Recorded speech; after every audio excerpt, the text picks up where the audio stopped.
Señores, buenas noches. Vamos a comenzar con el tema que se está debatiendo esta semana. Es de la propuesta de reforma constitucional basada en 4 objetivos. Un candado a la Carta Magna, consolidar la independencia del Ministerio Público, reducir el número de diputados importantes, eso es muy importante, y unificar la celebración de las elecciones, también muy importante. Oigamos al presidente Abinader cuando en esta semana habló del tema. El 16 de agosto, someter formalmente al Congreso Nacional el proyecto de ley que declara la necesidad de reforma constitucional.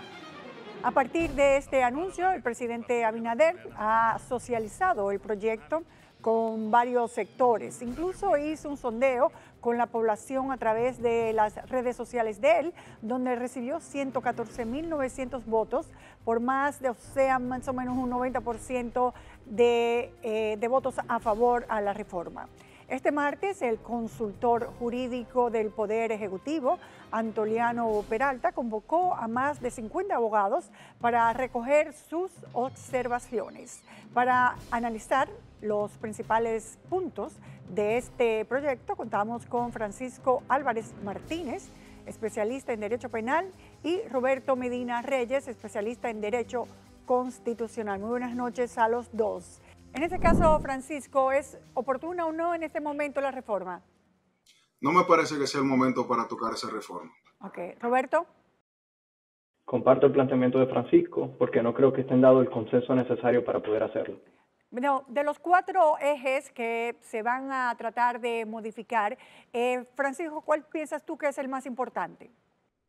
A mí me parece que la reforma que vincula a la supuesta independencia del Ministerio Público, que va orientada en un sentido a sacarlo del Consejo Nacional de la Magistratura y hacer el cargo inamovible y que tenga ciertos requisitos que hasta ahora no tenía, es quizás el más importante. Y Roberto, ¿cuál para él va a ser lo más importante de esta reforma? Exceptuar del procedimiento de reforma el método de la reelección presidencial, pues pienso que debe de ser un tema que debe estar abierto al diálogo democrático, no puede ser una cláusula de intangibilidad, es decir, un elemento que sea inmodificable. Las constituciones suelen adaptarse en base a los cambios sociales y nosotros tenemos que tener la oportunidad de poder discutir si efectivamente el modelo que tenemos actualmente en unos cuantos años es el que nos conviene o no. Tú dices de la reelección, de los Sí. 2 años consecutivos, o sea, los 2 periodos consecutivos que puede estar un presidente. Correcto. Una de las propuestas de la reforma es... ¿Tú quieres que haya un candado más fortalecido en ese aspecto? No, básicamente que se establezca un procedimiento agravado de reforma, pero que no sea un elemento que sea inmodificable. Se propone que sea inmodificable, que ninguna reforma pueda versar sobre eso. Yo entiendo que lo más apropiado es que el procedimiento de reforma sea agravado y lo que requiera de consultarle a la población cuál es el modelo que entiende que más le conviene. ¿Y cómo se consultaría? ¿Con un referéndum? Con un referendo aprobatorio, que es lo que establece el 272. O a través de las redes. No. El artículo 272 de la Constitución es claro al establecer que hay determinados temas que para poder ser modificados requieren de un referendo aprobatorio, de la participación del 30% del padrón electoral. O sea que no, digamos que hay unos límites incluso de la cantidad de personas que tienen que participar en ese referendo para que tenga legitimidad. Vamos, Francisco, leí el artículo tuyo diciendo que esos candados a la larga no sirven de nada porque pueden volverse a reunir y cambiar todos esos candados por otros candados. Claro, lo que pasa es que el destilado de la democracia es lo que se ve en el Congreso. Y si alguien tiene la mayoría en el Congreso, la verdad es que va a poder vencer cualquier barrera, hasta las invencibles. Por ejemplo, el referéndum a mí siempre me ha parecido una herramienta bien interesante, pero cuando nos vamos a la práctica, creo que un 30%, ¿verdad, Roberto?, que se requeriría. Correcto. Estamos hablando de cuántas personas. O sea, tú te imaginas la convocatoria, la estructura que hay que montar para recibir esos votos, eso sería una locura. Bueno, ya esta será la 4ª vez, porque ya llevamos en los 178 años que tiene la Constitución 39 reformas, esta sería la 40. Somos uno de los países de la región con mayor cambio en la Constitución. ¿Por qué se le tiene tanto miedo? ¿Por qué crea tanto escozor, Roberto, eso de cambio de la Constitución? ¿Por qué? Porque básicamente no solo se requiere un consenso, digamos, académico, político y jurídico, sino que además se tiene el temor de que la Asamblea Nacional Revisora, una vez se reúne, no está atado a lo que establezca la propuesta de convocatoria. Eso quiere decir que la Asamblea puede tocar incluso temas que no estén contemplados en la ley de convocatoria, lo que puede permitir colar cualquier elemento político que sea nocivo para la estabilidad del sistema democrático. Hay una parte importante que sería la mía, es la de reducir los diputados. Eso me parece magnífico, Francisco. Sí, la reducción del número de diputados es una buena decisión, la discusión. El problema es que comenzamos a ver unos números, bajan tanto, suben X y no tenemos la justificación. ¿Por qué, por ejemplo, tener 20 diputados nacionales? Entonces, cuando las reformas se hacen con una miopía estadística y básica de hacemos esto por esto, nosotros nos quedamos con la duda por qué 20 y no 15, 12 o 13. Entonces, sí es una buena decisión, pero no se puede tomar a la ligera. Debe, como decía Roberto, llamarse un consenso no solamente político, sino también académico, social y estadístico. Roberto, en este caso, cuando se hablaba de cambio de constitución, casi era una guerra civil que se creaba en el país. Yo pienso que hemos madurado bastante, aun cuando ustedes piensan que no es el momento. ¿Por qué no es el momento, según algunos? Bueno, porque hay otras cosas que están delante, ¿verdad? Como por ejemplo la reforma fiscal, que también va a crear tensión y nerviosismo. ¿Tú tienes algún otro elemento por qué no modificar esa constitución con los puntos que nos pondrían más modernos? Sí, por el hecho de que uno de los temas que se está tocando es justamente el procedimiento de reforma, y eso requiere de consultarle a la población. Y ya lo decía Francisco, no estamos en el momento de ahora convocar a un referendo aprobatorio. No hay una ley que regule el referendo, pero tampoco estamos, digamos, en las condiciones para poder convocar y consultarle a la población si desea modificar ese elemento, lo que agrava, digamos, el procedimiento y la pertinencia de la reforma en este momento. Pero ¿cuándo sería, Francisco, un momento oportuno? Nunca va a ser un momento para cambiar la Constitución que sea oportuno. Siempre hay, como decimos y dijimos al principio, mucho temor, mucha desgana. Nunca. ¿Cuál es? Bueno, lo que pasa, nosotros tenemos lamentablemente un síndrome postraumático con las reformas constitucionales porque durante varias décadas han sido utilitaristas, para beneficiar a alguien que en el momento necesitaba ese cambio. Pero la reforma constitucional, que no es la más importante de las reformas que están ahora mismo cursando. Nosotros tenemos la tributaria, la del Código Penal, la del sector de energía, que son 1000 veces más importantes y que afectan más y van a afectar más el día a día de nuestras vidas. Fíjase cómo automáticamente la constitucional se come la palestra pública. Entonces, en ese sentido, yo pienso que nunca vamos a tener un momento para llevar a cabo una reforma constitucional si la necesidad no nace orgánica, sino que viene de que cada presidente quiere dejar su impronta. Bueno, ha habido algunas consultas, Francisco, por parte del Poder Ejecutivo, pero parece ser que todo ya está requete revisado y decidido. Yo siento eso. Sí. ¿Tú sientes lo mismo? Sí, yo pienso eso porque incluso ya el proyecto de ley, el anteproyecto de ley está rodando y se anunció que va a ser depositado el 16, pero hay discusiones, por ejemplo, como que son necesarias y que se deberían haber tenido, de, por ejemplo, si el sector del Ministerio Público que se piensa reducir esa silla en el Consejo Nacional de la Magistratura debe ser sustituido, por ejemplo, con el presidente del Tribunal Constitucional, que es una discusión que se tiene, porque cuando se conformó ese consejo, no existía otra alta corte que no fuera la Suprema, sin embargo, ahora tenemos esa también. Bueno, se tiene la intención, Roberto, de lograr la independencia del Ministerio Público a través, por ejemplo, de que el procurador no sea nombrado por el presidente y algunas otras medidas. ¿Esas no son oportunas? Son medidas válidas, pero digamos que hay que analizar el impacto que eso tendría. Por ejemplo, la elección por parte del Consejo Nacional de la Magistratura, del procurador, habría que plantearse, digamos, cuál sería la participación del presidente dentro del Consejo, porque al final va a proponer el procurador, pero también va a votar dentro del Consejo, tomando en cuenta que también tendrá la mayoría en el Consejo, porque está el representante el presidente de la Cámara de Diputados y el presidente del Senado, que también son del gobierno oficialista. Entonces habría que plantearse cuáles serían los efectos que eso tendría de forma práctica de cara a esa independencia o esa autonomía que ya está contemplada en el texto constitucional. Y otro aspecto importante a tomar en cuenta es el carácter de inamovilidad. Se pretende, digamos, fijar el carácter de procurador de manera inamovible por 4 años y eso puede tener, digamos, ciertas implicaciones prácticas. Habría que pensar si reducir ese periodo de inamovilidad o si establecer, digamos, esos 4 años a periodos constantes de evaluación. Bueno, brevemente ya la unificación. Yo pienso que sí es necesario la unificación de las elecciones. Francisco. Hay términos que normalmente nos llaman la atención. Unificar las elecciones nos sugiere eficiencia, reducción de gastos, etcétera. Sin embargo, la separación, aunque ha sido lamentablemente lo que ha generado una crisis política en los últimos dos periodos de gobierno, no es necesariamente mala. En este caso, me parece que es una medida pseudopopulista de tratar de escuchar ese clamor popular. Sin embargo, yo soy de lo que pienso de que tomar esa decisión en este contexto es contraproducente, porque si no se hizo un estudio de por qué lo vamos a hacer, parecería ser una decisión volitiva de la persona que está actualmente al mando. Bueno, pero todo el mundo sabe por qué se va a hacer, ¿no, Roberto? Digo, yo entiendo que es mucho más caro, traumático, porque tenemos que ir a votar como varias veces y el dinero. Sí, Roberto. de hecho, la razón de ser de la separación de las elecciones es que el electorado tenga tiempo suficiente para poder hacer una elección racional, pero los políticos no se guardan. Entonces nosotros vivimos en una campaña constante y Constante. no se da ese tiempo de poder hacer una elección racional. Entonces, tenemos también que ver los resultados y la separación de las elecciones ha impactado, a mi juicio, en el nivel de abstención en el nivel municipal.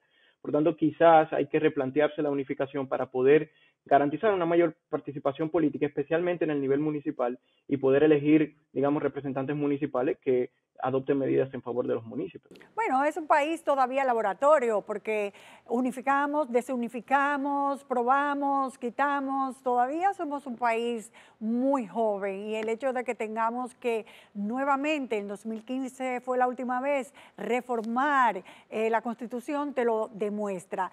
Y a los dos, aunque ustedes crean que no es oportuno, eso va. Así que ya lo saben, así que prepárense porque de que va, va. Es así. Ok. Bueno, pues muchas gracias a los dos y nosotros vamos a continuar con el programa.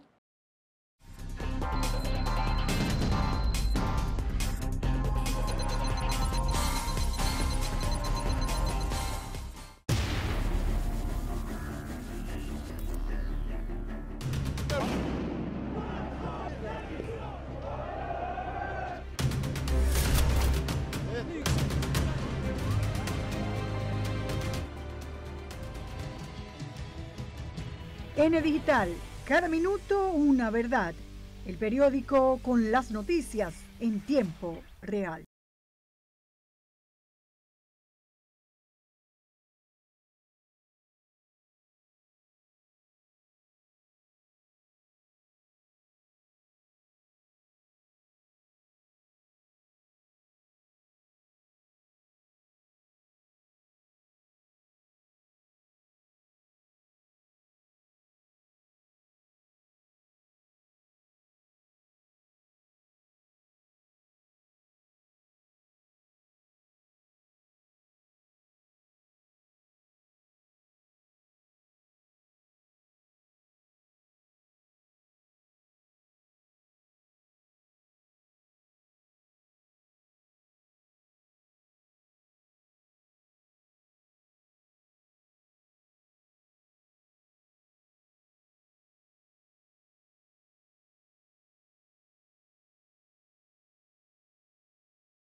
Como es natural, señores, debemos dar seguimiento al juicio de fondo realizado esta semana de lo que el Ministerio Público ha denominado Operación Coral 5G, las cuales puso en marcha en abril y en noviembre del 2021, luego de un reportaje que presentamos en julio del 2020 sobre el contubernio entre el entonces director del Cuerpo de Ayudantes del presidente, mayor general Adán Cáceres, y la pastora Rosy Guzmán, lo que fue el punto de partida para desmantelar el entramado de corrupción militar, religioso y policial, vaya que mezcla, divina, que desfalcó al Estado con miles de millones de pesos.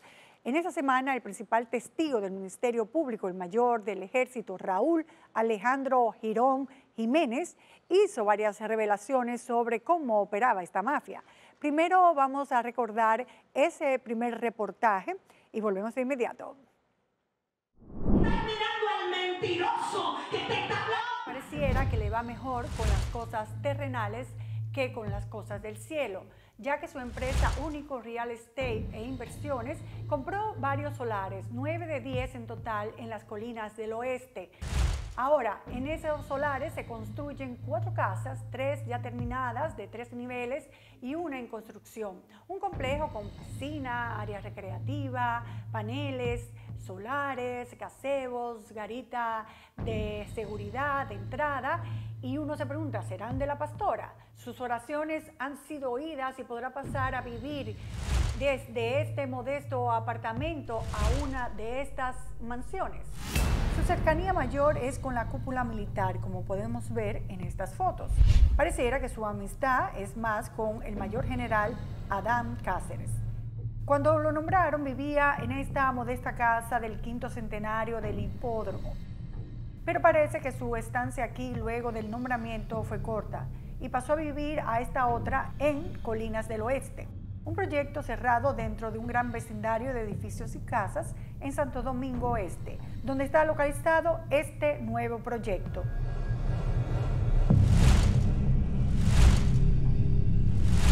Esta gigantesca empresa avícola en Monte Plata le pertenece.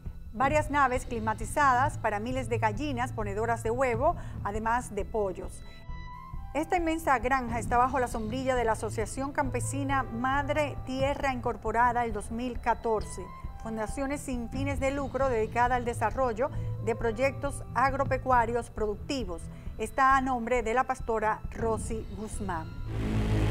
La pastora Rosy Guzmán ha servido a los intereses de estos personajes con múltiples compañías que ahora podemos pensar sirven de tapadera a los negocios de un militar poderoso. Aquí algunas de esas empresas encontradas: Inverosa, creada en 2012, Carat Sala de Belleza en 2014, Hacienda Kelman en 2017, Construcción RMG, octubre 20, Merjo Comercial 2017, Liga Deportiva Megatín MT, mayo 2013, Óptimo, enero 2017, y por supuesto la Iglesia Shalom Tierra de Paz en 2014. Eso fue lo que sirvió de base para que el Ministerio Público profundizara en los hechos, llegando a la conclusión de que más de 4.500 millones de pesos fueron extraídos del Cuerpo de Seguridad Presidencial, CUSEP, Cuerpo Especializado de Seguridad Turística, CESTUR, y el Consejo Nacional de la Niñez y Adolescencia, CONANI.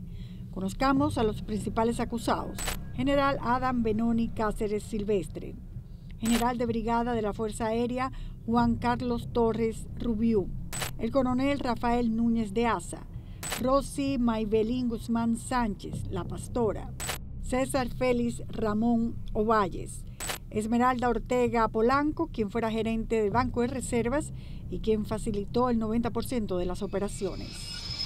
Único Real Estate, Inversiones SRL, con domicilio en la avenida José Ortega y Gasset, número 70, en Sánchez, La Fe, Santo Domingo. Asociación Campesina Madre Tierra, asociación sin fines de lucro, con domicilio en la calle La Milagrosa, número 9, Sabana Grande de Boyá, Monte Plata, una de las empresas mencionadas por nosotros. CSNA Universo Empresarial, en domicilio la avenida Rómulo Bendacur 297, local 413, Plaza Madelta, Bellavista. Randa International Company, EIRL, con domicilio en la calle kilómetros 14 de la autopista Duarte, Los Alcarrizos. Aldon Glass Aluminium, SRL, kilómetro 14, autopista Duarte, también número 311, Los Alcarrizos. RGIS Soluciones Financieras, en la avenida 25 de febrero, en Las Américas, Santo Domingo Este. Bueno, entonces ahora vamos a ver algunas partes importantes de un juicio bastante largo, donde el mayor del ejército, Raúl Alejandro Girón Jiménez, hizo algunas aseveraciones que han servido para avalar la denuncia presentada por el programa y la investigación hecha por el Ministerio Público. En el inicio de la etapa para la incorporación de pruebas del juicio de fondo, el 1 de agosto, el mayor del ejército, Raúl Alejandro Girón Jiménez, habló sobre el inicio humilde del general Adam Benoni Cáceres. No se le veía el brillo que tiene ahora, me refiero al brillo por el brillo de millonario. Y aquí en el coronel Rafael Núñez de Asa me sacrificaba con los 10,000 pesos de gasolina que a mí se me daba en Politur en ese momento para regalárselo al general Adam Benoni Cáceres Silvestre, porque no tenía. Según el testimonio que establece, parece ser que el general Cáceres tenía como operativo de esta estructura al coronel Rafael Núñez de Asa, quien dirigía los departamentos financieros de el CUSET y de CESTUR, y era el que se encargaba de coordinar todas las nóminas que existían falsas para poder así obtener parte del dinero sucio que recibían. Al ser un sistema más arcaico, ese sistema permitía en el cuerpo sacar dineros en CUSEP, y el cuerpo es CUSEP, sacar dinero prácticamente dejando cero rastro. De acuerdo al expediente que presentó la Fiscalía, distrajeron fondos del Estado a través de personas que figuraban en nóminas públicas sin trabajar, sin recibir un pago mensual y a cambio de ser prestanombres, obtener una pequeña suma de dinero y devolver entre el 80 y el 90% de lo cobrado. La maniobra que utilizaban para sacar dinero de las nóminas de Politur y CUSET dijo que no había que usar un sistema informático muy elaborado, sino sobornar a las personas que intervenían en el proceso en auditorías de la Policía Nacional, en Contraloría y en la Dirección de Presupuesto. A modo de ejemplo, si se dejó 1 millón de pesos repartido entre todas esas personalidades, entonces si había que entregarle 20 millones de pesos al director de Politur, pues se restaba obviamente ese millón de pesos y se le decía, mire, en Contraloría en auditoría de la policía se tuvieron que repartir tantos, en la UAI tanto, en la UE tanto, en Contraloría, en servicios personales tanto. Precisó que se hacían, por ejemplo, listados de reclusos falsos. Contraloría decía, óyeme, pero los reclutas cobran 6,000 pesos y tú me estás mandando una relación de personas que están cobrando 30,000, 50,000, 70,000 pesos, que hacen la misma cantidad de dinero que tú solicitaste para los reclutas. Pero como tú me estás sobornando, yo voy a hacer de la vista gorda, yo no vi nada, págale a ese dinero para que tú lo recojas. Llegaron al punto de falsificar sellos gomígrafos de la Policía Nacional para dar veracidad a las nóminas falsas. Y se inventaban cargos de inteligencia y contrainteligencia que antes, en 2017, no existían ni en CESTUR ni en CUSET. Esa parte siempre de inteligencia y contrainteligencia, el presupuesto se maneja a discreción de quienes dirigen las instituciones. Sin embargo, con esos sellos se les, vamos a decir así, aparentó a esas auditoras que esa era una función que venía desde hace tiempo en Politur, pues aunque ellas estaban siendo beneficiadas por parte del general Juan Carlos Torres Rubiú, no es como que tú descaradamente le vas a decir a ellas, me estoy robando todos los millones del mundo de esta nómina. Otra estrategia del entramado para obtener recursos era la venta de especialismos en la policía. Le decíamos de forma de broma 50-50, porque consistía en que el señor Rafael Núñez de Asa le cobraba 100,000 pesos a una persona que quisiese cobrar en la nómina de pago para él introducirlo a esa nómina y que esa persona se pudiese llevar ese sueldo de especialismo una vez esa persona se pensionaba. Según el mayor Girón, esto disgustó al exdirector de la institución, Ney Aldrin Bautista, quien lo convocó a una reunión junto al exdirector de CESTUR y al coronel Rafael Núñez de Asa. El jefe de la policía dijo textualmente: a mí me tienen harto con la venta de especialismos y yo quiero que eso se acabe. Y no quiero que me digan que un encargado de nómina, un Girón, es que está vendiendo especialismo, un tenientico viejo, que eso no son cosas de tenientico en la guardia. Establece que ante la magnitud de la situación, el general Adán Cáceres Silvestre llamó a un subjefe de la Policía Nacional. El subjefe de la policía va donde el general jefe de la policía y ese tema quedó resuelto, zanjado, y la venta de especialismo siguieron su curso como si nunca esa reunión se hubiese dado. Al parecer, la llamada del general Cáceres pudo más que el disgusto del entonces director de la Policía Nacional. Continuaron con sus maniobras para adquirir decenas de bienes millonarios, casas, apartamentos, autos lujosos y hacerse titulares a través de personas físicas y jurídicas de cuantiosas fortunas. En el conocimiento del juicio de fondo, Girón también se refirió a unos solares en Samaná. Establece que el coronel Núñez de Asa le dio instrucciones sobre eso. El general Adán Benonis Cáceres Silvestre tiene un proyecto en esa localidad que quiere desarrollar. El solar del señor Adán Benonis Cáceres Silvestre es el mejor, el que está en la playa. A ese, sí, Girón, usted tiene que ir identificando los fondos porque hay que hacerle un puerto para yates y una especie de rampa para descargar jet skis. Establece que del dinero robado también se asignaron partidas de eso en las nóminas para beneficiar con solares a otros miembros del entramado y se ordenó que esos solares se vendieran en papeles por un monto muy inferior al que realmente se había pagado. Por ejemplo, el solar mío, que en papeles costó 600,000 pesos, en realidad costó unos 2 millones de pesos. También desviaron fondos para pagar gastos de operaciones de inteligencia, distribución de raciones de alimentos y viáticos, presentando gastos ficticios y exagerados para estafar al Estado.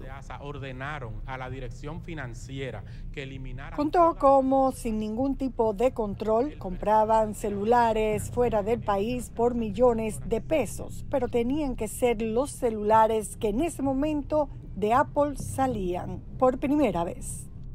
Eran iPhone de último modelos de los que salían y ellos querían esos celulares generalmente el mismo día que salían en la tarde.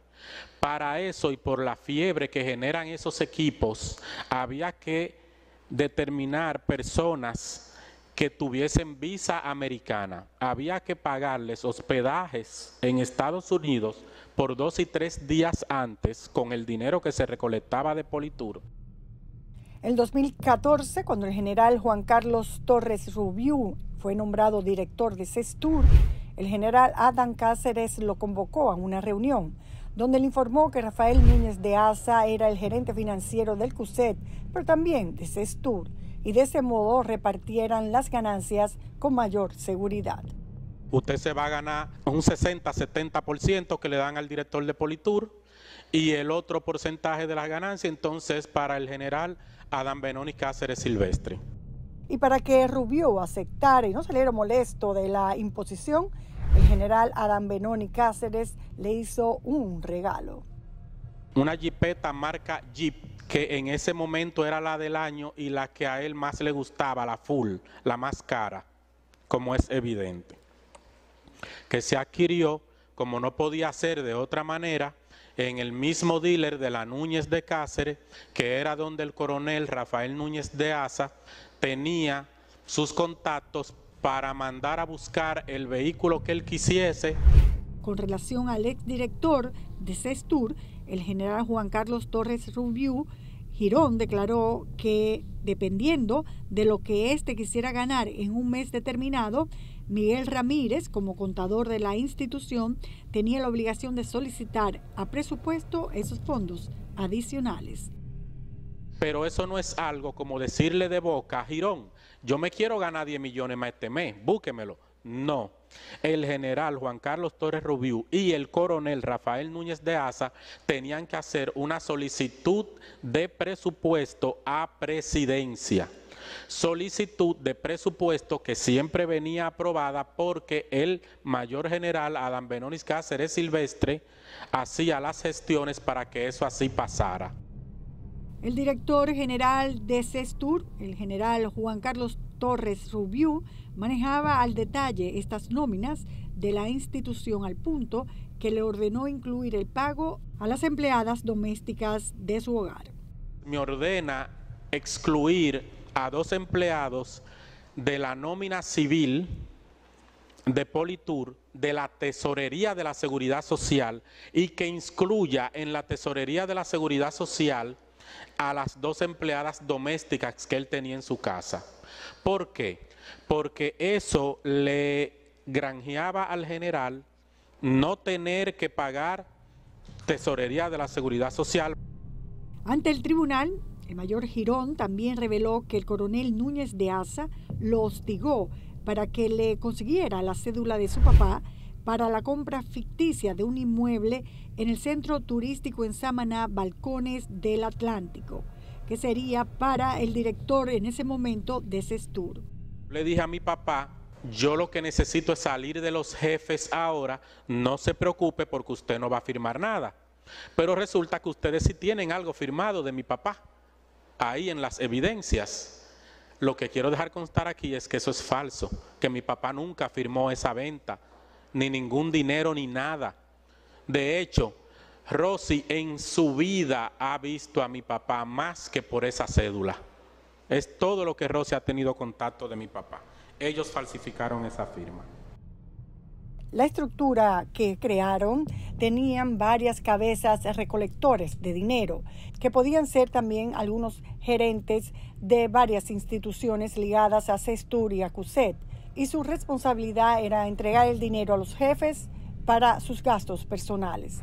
Uno de ellos, David Abreu Padilla, asistente del general Torres Rubiú, le daba esas instrucciones vía WhatsApp. Por eso ustedes van a ver muchos David diciéndome, el coronel Rafael Núñez de Asa, que te está esperando con el cuadre de la nómina en su casa o te está esperando con el cuadre de la nómina en Politur. Pero cuando se hablaba del cuadre de la nómina, en este caso, de lo que se estaba hablando era precisamente del dinero que se recogió. En una oportunidad lo mandaron a buscar un dinero en efectivo a la casa del general Torres Rubiú, donde su esposa le pasó un sobre con dinero que ciertamente para él fue muy sospechoso, para pagar supuestamente una actividad del Ministerio Administrativo de la Presidencia. Allá se me entregan 2 millones de pesos que yo identifiqué no era un dinero del dinero que se manejaba en Politur ni en CUSEP. Pues el dinero de Politur y CUSEP era un dinero, vamos a decir, de la calle, viejo, que ya estaba manoseado. Ese dinero a mí se me entregó en un sobre, en un plástico transparente. Mi idea es como si fuese un dinero que salió del mismísimo Banco Central y lo tenían ahí en el mismo sobre. Entre otras funciones, también estaba el pago de una jipeta Lexus para el coronel Rafael Núñez de Asa con el dinero que se recolectaba. Cuando yo no podía ir al dealer de la Núñez de Cáceres a pagar esa Lexus, entonces tenía que entregarle el dinero a José Manuel Rosario Pirón para que hiciera pago de esa Lexus, que es la misma Lexus que él luego intercambia por un apartamento en Juan Dolio y que pone a su hija Sommer a administrarle para darle cierta, vamos a decir, vicio de legalidad. Se llegó al colmo de utilizar la nómina de Sestur para financiar un mega team, un equipo de softball creado por Rafael Núñez de Asa para conseguir una visa hacia los Estados Unidos. De ahí se pagaba todo el team. Ese dinero pues tenía yo que recopilarlo del dinero de nóminas y pagarlo a esa persona llamado Valentín Rosario que venía de Miami a esos fines. No obstante, yo estaba encargado y eso está debidamente registrado en todos los cuadres que ustedes tienen como pruebas para verificar mis palabras. Yo tenía que comprar todo el habitamiento de todo el personal. O sea, uniformes y todo lo que conlleva un equipo de softball. En la audiencia realizada este martes 5 de agosto, Girón pidió perdón y manifestó que no hay otro caso de corrupción de los que está llevando el Ministerio Público actualmente tenga más pliego de pruebas y mejor estructuradas que la Operación Coral y Coral 5G. Yo me jugué la vida. Mientras que yo sabía que lo que estaba haciendo estaba mal y tenía que hacerlo, pues la otra alternativa no era buena, era no estar vivo, yo fui guardando las pruebas. A pesar de que este proceso judicial con 48 personas acusadas, 30 físicas y 18 jurídicas, lleva ya unos 3 años, el Ministerio Público ha manifestado que mantiene la certeza de que obtendrá sentencias ejemplares contra todos los imputados de la Operación Coral y Coral 5G.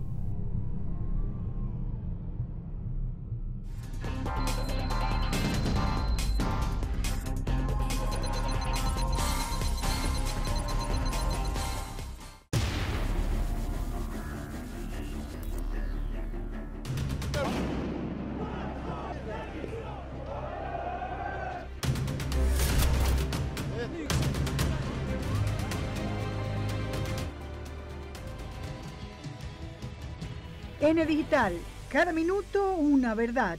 El periódico con las noticias en tiempo real.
vamos a analizar un poco esto de los cielos abiertos. Saben ustedes que todos hemos tenido que pagar un aumento considerable en los precios de los boletos aéreos.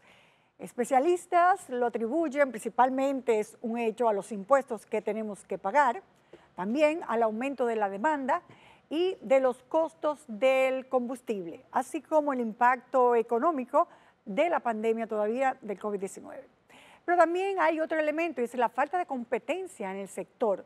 Por eso es de suma importancia analizar este acuerdo de cielos abiertos firmado la semana pasada por las autoridades de Estados Unidos y la República Dominicana.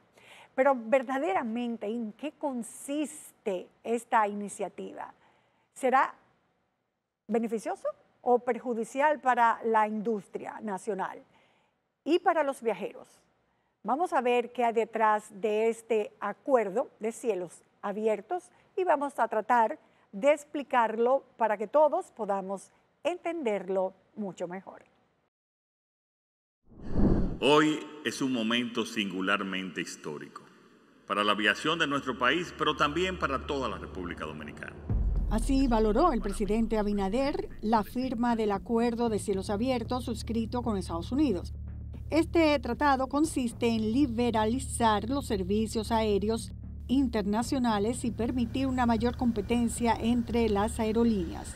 Sus principales objetivos son facilitar la creación de nuevas rutas, reducir regulaciones y fomentar una mayor competencia en el mercado. Eso que es básicamente lo que fuera un tratado de libre comercio pero aéreo, donde se liberan ciertas formalidades o se facilitan ciertas cosas que permite el estímulo de facilidad de mayor comercio, en este caso de comercio de aviación. Los acuerdos comerciales de cielos abiertos han sido un ejercicio constante de las autoridades norteamericanas desde 1992, que fue cuando iniciaron esta política, hasta la actualidad. Estados Unidos ha establecido estos tratados en más de 130 países, tanto grandes como pequeños, desde Curazao, Bahamas hasta India, Japón y España. Nuestro país había firmado acuerdos de cielos abiertos con países como Colombia y Canadá, pero el que más tiempo duró en negociación fue el suscrito con los Estados Unidos, que tardó más de 25 años. El principal escollo que ha habido durante todo este tiempo ha sido el proteccionismo que buscábamos de las líneas dominicanas. Pero todo cambia en el 2022, cuando el presidente Luis Abinader asiste a la Cumbre de las Américas en Los Ángeles. El tema se tocó ahí y empezó, ya tomó una velocidad distinta, ¿no? Y ya pasa a ser estratégico para República Dominicana. 2 años después, en junio de este año, el ministro de Turismo, David Collado, y el subsecretario de Estado de los Estados Unidos anunciaron el cierre de las negociaciones en Washington y la firma oficial en el Palacio Nacional el 2 de agosto. Más de 2,5 millones de personas de ascendencia dominicana viven en Estados Unidos, más de 300,000 personas de ascendencia norteamericana viven aquí en la República Dominicana, y debido a estos lazos el acuerdo va a beneficiar tanto a los ciudadanos de este país como a los ciudadanos estadounidenses. A juicio de economistas consultados, el pacto, integrado por 17 artículos, que es el mismo contrato estándar que se firma con todos los países, tiene más ventajas que desventajas, empezando porque de las facilidades para que las aerolíneas de los países firmantes operen vuelos entre los dos países sin restricciones significativas. Esto provoca que los pasajeros se beneficien de una economía a escala, ya que a medida que las aerolíneas operan más vuelos y transportan más personas en rutas populares, los precios de los boletos pudieran bajar. Los tickets aéreos en muchos casos han disminuido producto de las competencias. Se han establecido rutas en lugares donde anteriormente no habían.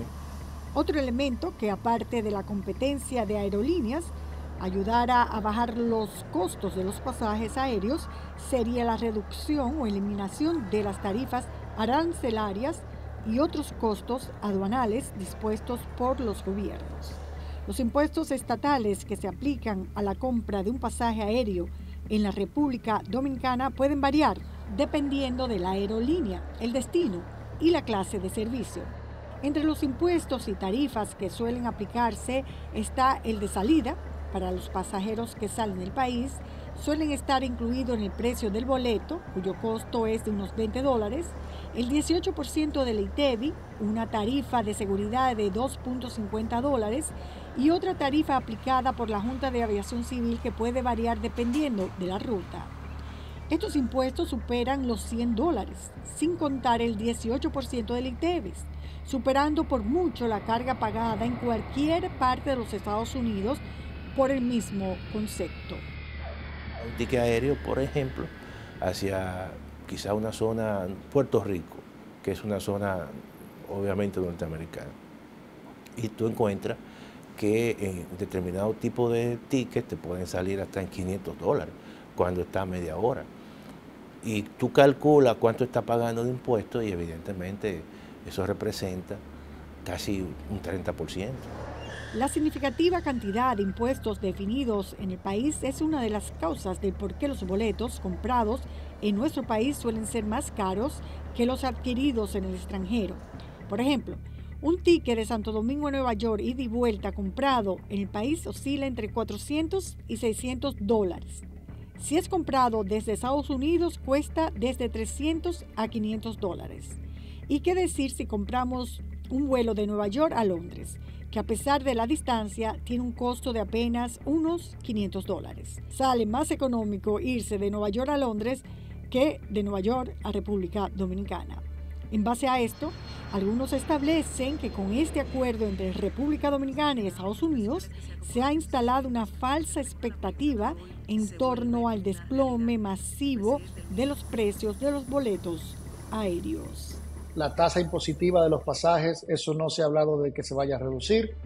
Sin embargo, para otros, un respaldo fiscal no siempre se traduce en beneficios para el consumidor. Bueno saberlo. Pudiera tú pensar que sí, que hay una reducción de precios, pero ¿qué garantía tienes tú de que la aerolínea va a reducir en exactamente la cantidad de impuestos que va a reducir si los componentes de costo de las aerolíneas son variables?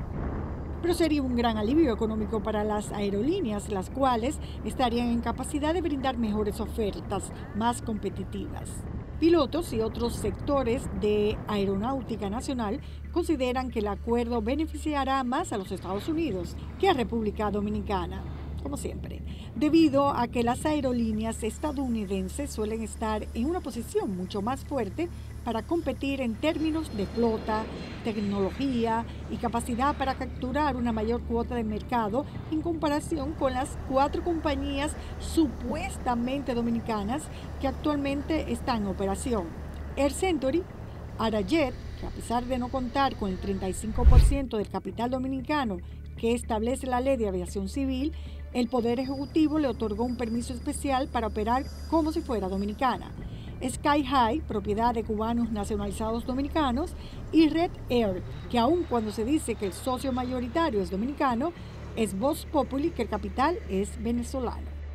El acuerdo le va a permitir a las aerolíneas estadounidenses explotar estas ventajas y fortalecer aún más la especie de monopolio norteamericano que tiene el país.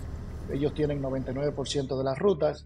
Lo que sí creo es que no vamos a poder bajar los precios, o si se baja será muy poco, y no vamos a poder crecer como aerolíneas porque tenemos ese gorila sentado encima de nosotros. Una posición similar manifestó este jueves a través de un comunicado la coalición de pilotos dominicanos, que consideró que el nuevo tratado representa un gran reto para la aviación civil dominicana, dado el gran tamaño de las aerolíneas con las que les tocará competir. David y Goliat. Los Estados Unidos, sus aerolíneas cuentan con más de 4.700 aviones, mientras que las aerolíneas dominicanas en total tienen 21 aviones. Entonces es una competencia muy desigual. El impacto negativo de las pocas y débiles aerolíneas nacionales también es reconocido por economistas a partir de lo ocurrido en otras naciones que han suscrito este tratado con Estados Unidos y han visto el declive de sus líneas aéreas nacionales.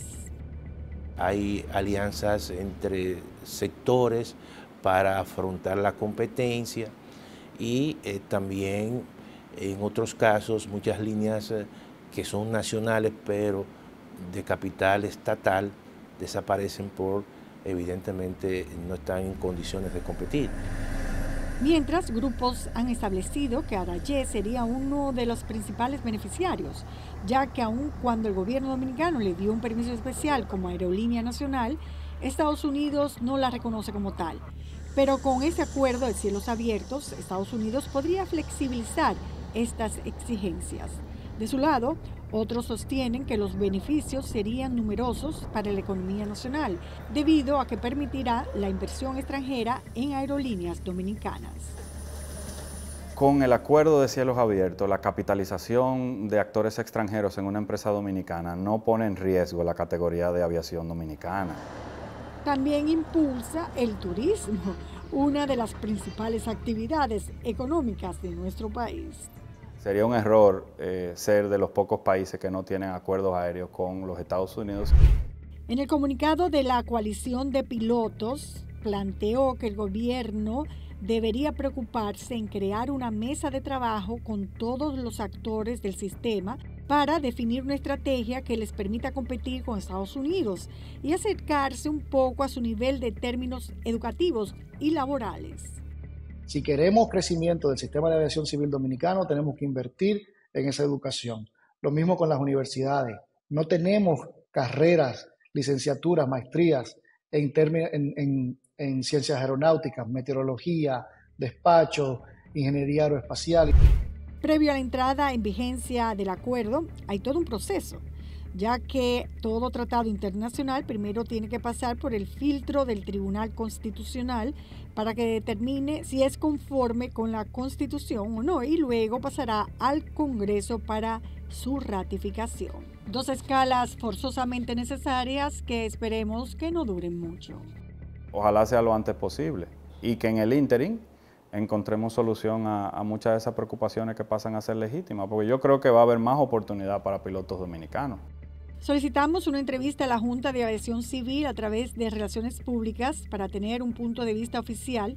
Señores, y aún estamos a la espera.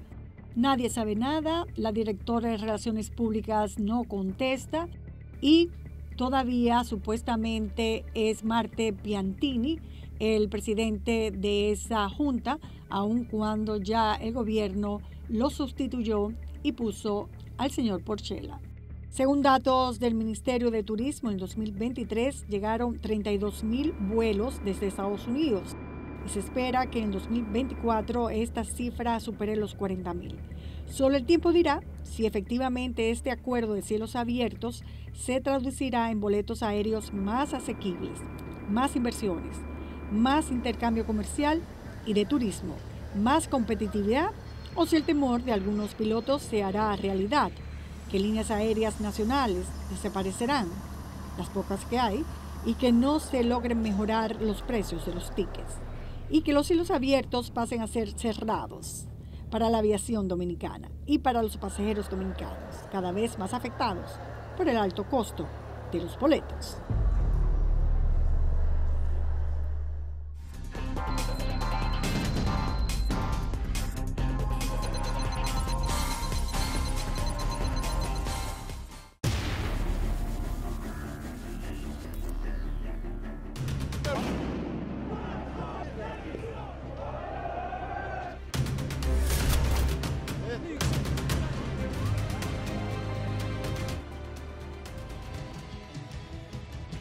N Digital, cada minuto una verdad. El periódico con las noticias en tiempo real.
Fotocrónica con Franklin Guerrero. Vamos a la fotocrónica del 10 de agosto del 2024. El presidente de la República ha continuado con un ritmo de trabajo casi igual o superior que los días de cierre de campaña a la reelección. Inauguró el domingo apartamentos, calles asfaltadas, el edificio de la YAC, el techado de 2 multiusos, una escuela y dio el primer palazo en el IPES, también en La Vega y el Gran Santo Domingo. Ya el domingo me fui al recinto donde estará el Instituto de Estudios Superiores de la Policía Nacional. Todos a la espera de la llegada del presidente. Un oficial chatea con los derechos que le da la Constitución, me dijo él. El grupo de jóvenes funcionarios, hijos de los viejos robles del PRD, en conversación. Resalta el ingeniero Bonilla del Ministerio de Viviendas. Los cadetes en formación en el patio al lado de los portabanderas. El ministro Joel Santos habla con Faride y Carolina va a su lugar del himno. Faride parece que pide consejos. Llega Luis, saluda a todos y le dicen a la seguridad que avance a su posición. Habla Bonilla de la obra y el costo de la misma. Y tendrá una inversión de casi 360 millones de pesos. El primer palazo, diálogo privado abajo de la sombra del mango entre Luis y Carolina. Luego caminan a sus vehículos. A esa misma hora, pero en Higüey, la DNCD le daba una batida al microtráfico, recogiendo cientos de porciones y tumbando a mandarriazos los llamados puntos de venta. Aquí en la capital, en Parque del Este, el voluntariado realizó una tercera jornada de vacunación y recogida de desechos plásticos, al igual que cientos de pruebas de PSA para detección temprana del cáncer de próstata. Se contó con la colaboración de la Sociedad de Urología, Infotep, DGCET, Jardín Memorial y la Gobernación del Parque. Decenas de municipios se sumaron a la jornada de limpieza e instrucción. Llega el día lunes y el presidente ya había adelantado que hablaría de sus llamadas reformas constitucionales. Desglosó su pensamiento en una serie de propuestas de modificación a la Constitución, resaltando la no reelección más allá de un periodo, el llamado candado. Decenas de jurisconsultos y constitucionalistas fueron invitados a la actividad y solo escuchaban, permanecían en diálogos con sus vecinos de silla. Días después, el consultor jurídico los invitó a una conversación más tranquilos y en familia. En otro tema, las elecciones que se quiere robar la narcodictadura de Maduro sigue vigente, con las incursiones de los paramilitares y pandilleros cubanos que llevaron Cuba, que azotan los barrios en las noches, hiriendo a los civiles y correteando los barrios, haciendo disparos en todas direcciones. Muerte y negación de aceptar la derrota electoral de Maduro. En otro tema, los apagones en las provincias no dan tregua a los ciudadanos. Es el caso de los ríos en Neiva y las clavellinas en Barahona. La gente se desahoga incendiando neumáticos en las calles y enfrentando a los policías. El día jueves fue de muchas actividades de inauguraciones en los recintos militares del Ejército y la Fuerza Aérea de la República Dominicana y la esperada noticia del aumento de sueldos a los agentes de la DNCD y al personal administrativo. En el campamento 16 de agosto, donde funciona la primera brigada del Ejército, asistió el presidente de la República al mediodía del jueves. Inició con la inauguración del edificio de la Policía Militar, con amplios dormitorios para 500 soldados, comedores y también aulas. También se dejó en funcionamiento el Centro de Entrenamiento Táctico Virtual. Igualmente se inauguró un nuevo depósito de material bélico, 2 nuevos almacenes para propiedades y otras áreas de importancia. También la modernización del Centro de Atención Primaria en Salud y se remodeló completo el club para listados llamado El Cimarrón. No podía faltar el primer palazo para el nuevo edificio de la Comandancia General del Ejército. Después de la actividad en la primera brigada del Ejército, el presidente se trasladó a San Isidro a la Fuerza Aérea de la República Dominicana. Allí fueron entregadas obras que son para el reconocimiento de los soldados de la Fuerza Aérea. En otro tema y para completar la jornada del jueves, en la tarde hubo algo trascendental en la DNCD con un merecido aumento de sueldos a los agentes y al personal administrativo.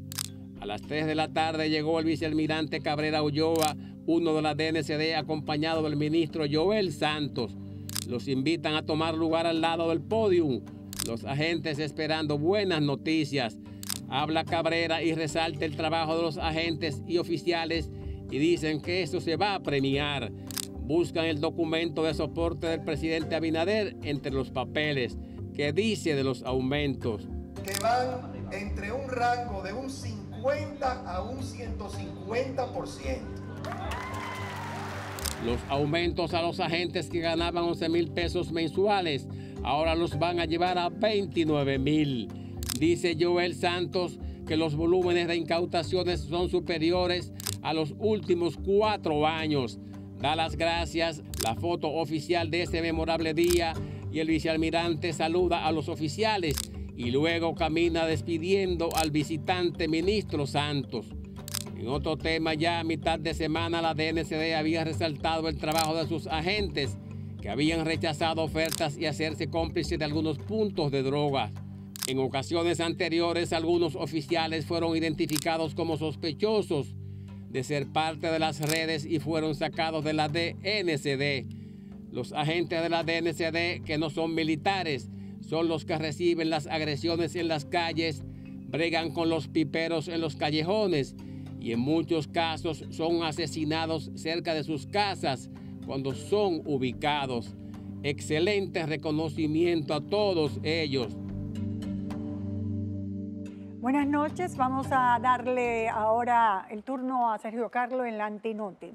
Nosotros hasta la próxima entrega.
Marilady Paulino ha comenzado los Juegos Olímpicos de París 2024 con un impresionante triunfo en los 400 metros planos, dominando la prueba con facilidad. Además, los boxeadores Junior Alcántara y Cristian Pinales han asegurado medallas de bronce para la República Dominicana en sus respectivas categorías. Marilady, recordada por su destacada actuación en los Juegos Olímpicos de Tokio 2021, donde obtuvo 2 medallas de plata, tiene 2 pruebas más programadas para los días 7 y 9 de este mes. El logro de Marilady en Tokio 2021, siendo la primera mujer dominicana en ganar una medalla de atletismo, marcó un hito en la historia deportiva del país. Desde entonces ha continuado representando con éxito a la República Dominicana en competencias internacionales, incluyendo la Liga Diamante y el Campeonato Mundial de Atletismo en Budapest. A pesar de la histórica participación de la República Dominicana en los Juegos Olímpicos desde el 1964, con un total de 12 medallas, el apoyo gubernamental al deporte ha sido insuficiente. La falta de programas deportivos de calidad en la escuela y de instalaciones adecuadas ha limitado el desarrollo del talento deportivo en el país. El deporte, vital para la salud, disciplina y alejamiento de la delincuencia entre los jóvenes, necesita mayor inversión y planificación. La propuesta de integrar programas deportivos en el sistema educativo y de utilizar a atletas retirados como entrenadores podría transformar el panorama deportivo del país. Además, es crucial que las universidades ofrezcan carreras en gerencia deportiva y educación física para profesionalizar el sector. Finalmente, aunque el reconocimiento y los premios monetarios para los atletas exitosos son importantes, es esencial destinar más recursos para el desarrollo del deporte desde la base, asegurando que los jóvenes tengan las oportunidades necesarias para destacar y representar con orgullo a la República Dominicana en el ámbito internacional. Marilady Paulino ganó hoy su primera prueba de los 400 metros planos en los Juegos Olímpicos de París 2024 con una facilidad increíble, dejando atrás por varios cuerpos a todas las demás competidoras. Además, 2 de nuestros boxeadores, Junior Alcántara y Cristian Pinales, nos han puesto en el medallero en París 2024 al ganar medallas de bronce en la categoría 51 kilogramos y 80 kilogramos respectivamente. En unas pocas horas se celebra el tercer aniversario de la medalla de plata en los 400 metros planos obtenida por Marilady Paulino en los Juegos Olímpicos de Tokio 2021. Y aunque Marilady ya había cosechado éxitos en el atletismo antes de este triunfo, fue en el 2021 cuando saltó a la fama. Marilady tiene 2 pruebas más por delante. Es el día 7 y 9 de este mes. Marilady regresó de Tokio con 2 medallas de plata, siendo la primera mujer dominicana en obtener una presea en atletismo en los Juegos Olímpicos. En ese momento, en redes sociales, muchos comentaban con celos o envidia, cuestionando por qué se hizo tanto bulto por un segundo lugar. Esto demuestra ignorancia, ya que hay que conocer el origen humilde de atletas como Marilady y lo que han tenido que pasar para llegar hoy a donde están.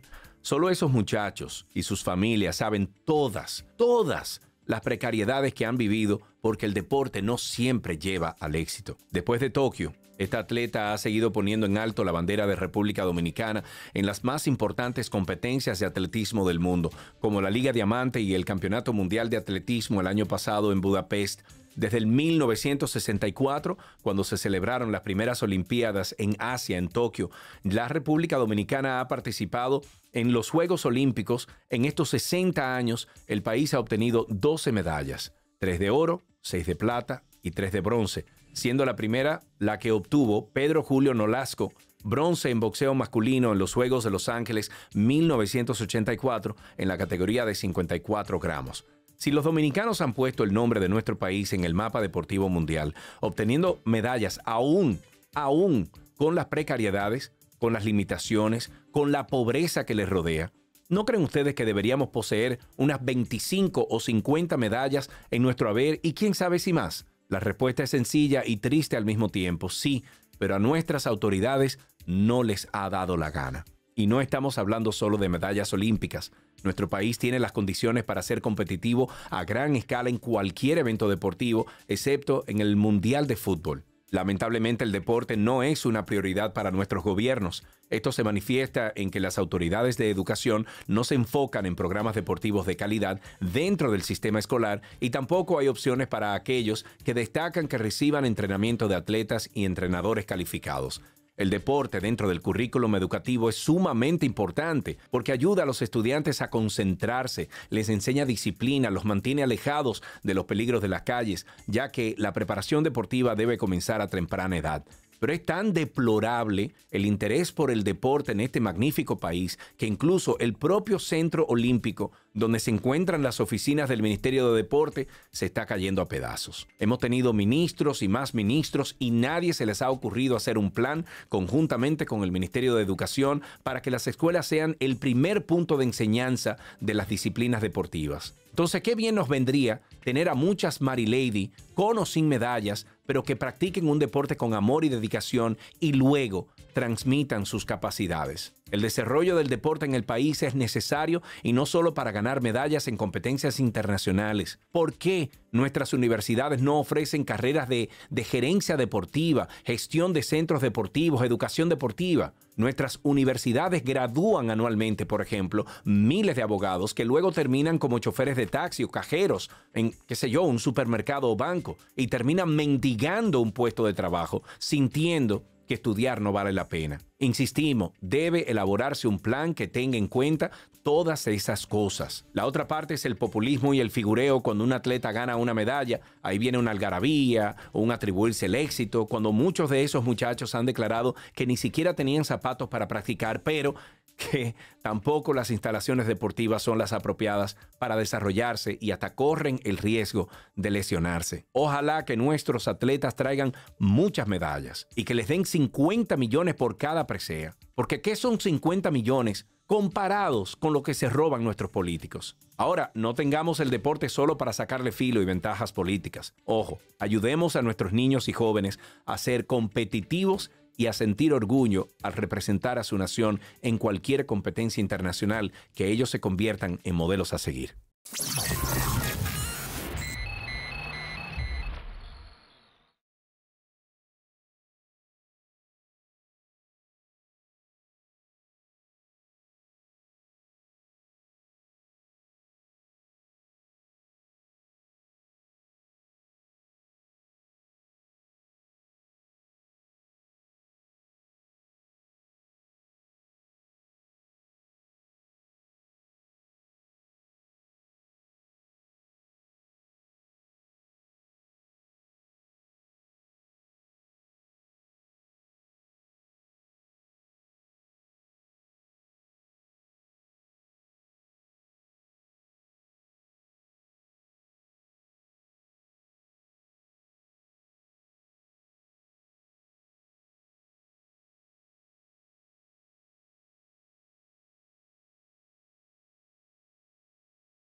acá.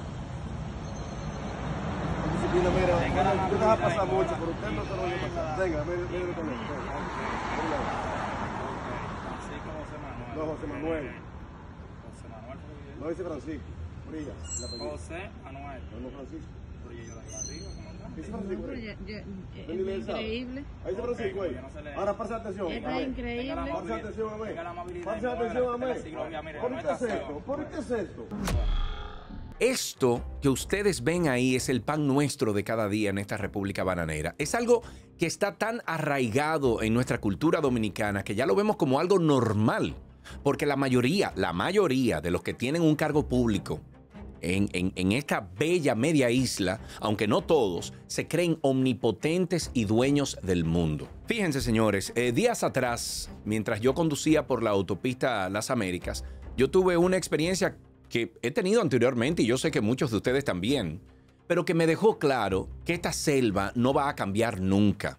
Yo iba por mi carril de la derecha cuando una camioneta hizo un corte de patelito mortal, viejo, para adelantarse a mí y seguir al vehículo que estaba adelante, porque el vehículo estaba escoltando a otro vehículo donde iba el ministro de Obras Públicas de Línea Ascensión. Y parece que iban demasiado rápido, como casi todos los funcionarios de nuestro país, aunque esto signifique o no signifique pasar por encima del derecho de los demás. Porque no importa si tú atropellas al otro que está en la vía, no importa. Entonces, encima de la imprudencia cometida contra mí, la camioneta blanca estuvo a punto de rozar al vehículo que estaba en el carril de la izquierda a nosotros, lo que pudo entonces haber provocado un tremendo accidente. Y yo no les puedo ni contar que cuando yo me di cuenta que me tiré, o sea, ustedes ven en el video ahí, tiene estabilizador la cámara, o sea que no se ve bien el jalón que le di al guía, pero cuando yo me tiré había un motor, además en el paseo, que yo me pude haber llevado. Y todo debido a que un alto funcionario, un tutumpote de nuestro país o su escolta creen que no se deben conducir o que no se debe conducir como cualquier mortal, como cualquier ciudadano, y transitar como les dé la gana mejor. Entonces, como dicen por ahí, quítense todos, buenos mierdas, que aquí va el matatán. Mi indignación aumentó. Nada, ellos se fueron adelante. Pero yo, cuando llegué al peaje, que vi todo yo tengo mi paso rápido, yo vi toda la fila de la gente que tiene que pagar para entrar, o sea, pasar por el paso rápido. Yo me puse en mi paso rápido y yo veo lo que ustedes están viendo ahí en el video. Porque aparentemente era necesario cerrar un carril completo del paso rápido del peaje para que este ministro pase a toda velocidad sin esperar, mientras los demás simples mortales, quienes pagan impuestos para que los funcionarios puedan cobrar, tengan que hacer su fila larga y lenta. Pero cierran el carril impidiendo que un carro que ya estaba listo, ese carro blanco que ustedes ven que se devuelve, que ya estaba listo para usar ese paso rápido, ese carril, tuviese que devolverse, dar reversa, además que es un peligro, y meterse en otro carril. Pero hay más, porque atiendan a esta situación que solo ocurre en este desorden de paisito. La camioneta Ranger, esa que vemos ahí en el video, tiene una placa no oficial de un vehículo Mitsubishi blanca. O sea que debemos deducir de todo esto que quienes tienen a su cargo vehículos con placas oficiales, ahora la tendencia es que le cambian la placa para darle uso que se le antoje los fines de semana, que está prohibido por un decreto presidencial desde hace ya un tiempo. Entonces, si ese acto cometido por la avanzada del ministro de Obras Públicas lo hiciera cualquier funcionario en una sociedad que se respete, lo mínimo que sucedería es que la opinión pública le cayera encima. El ministro tendría que incluso pedir disculpas y, dependiendo del nivel de civismo y cumplimiento de la ley del país, hasta tendría que renunciar. Un poquito, ¿verdad? Too much para esta situación, pero le estoy dando ejemplos.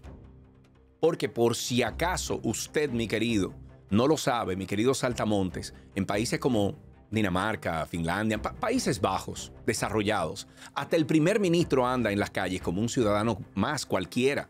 Incluso los miembros de la realeza salen manejando sus carros, aunque tengan escolta, pero no paralizan el tráfico para transitar. Pero además, yo cometí el grave error de quejarme en redes y no les puedo explicar la cantidad de lambones, de vividores que salieron a defender al ministro, diciendo incluso que como es un ministro que ha ayudado a tanta gente y tanto al pueblo con sus obras, como si fuera él que la estuviera pagando, entonces que no importaba eso que pasó ahí. ¡Caramba! Entonces, seguimos, porque estamos en la República Dominicana, donde todo es posible, y los primeros que violan la ley son los que deben mostrarle mayor respeto. Lo hacen descaradamente frente a todo el mundo porque el puestecito se lo permite. Y miren, no trato el tema porque la imprudencia me la hicieron a mí. No, por Dios. Sino porque este tipo de irresponsabilidad puede provocar un accidente y pasa, no importa el gobierno. Esto es como, tengo un carguito y ya tengo una avanzada y tengo un franqueador y entonces ya, yo soy omnipresente, omnipotente. Pero si ocurre una desgracia, entonces automáticamente van a culpar al palito de coco, si es necesario, porque no solo abusan de un poder que la ley no les otorga, también tenemos que aguantar su ineptitud y los disparates que hacen como funcionarios. Estamos en la misma situación que hace 40 o 50 años, pero con la diferencia de que en aquella época había menos funcionarios, menos diputados, menos alcaldes, menos tutumpotes. Ahora hasta un teniente manda a parar el tránsito y te hace a un lado, te tira a un lado para que entonces tú te quites del medio porque él es más importante que tú. Y tampoco sorprende ver a algunos funcionarios que andan con más escolta y con más séquito, o sea, aún mayor que el mismo presidente. Entonces, por eso cada vez que vemos que un nuevo presidente nos vende la humildad de cada 16 de agosto, de que cada 4 años uno dice, bueno, ahí vienen con los mismos cuentos de siempre.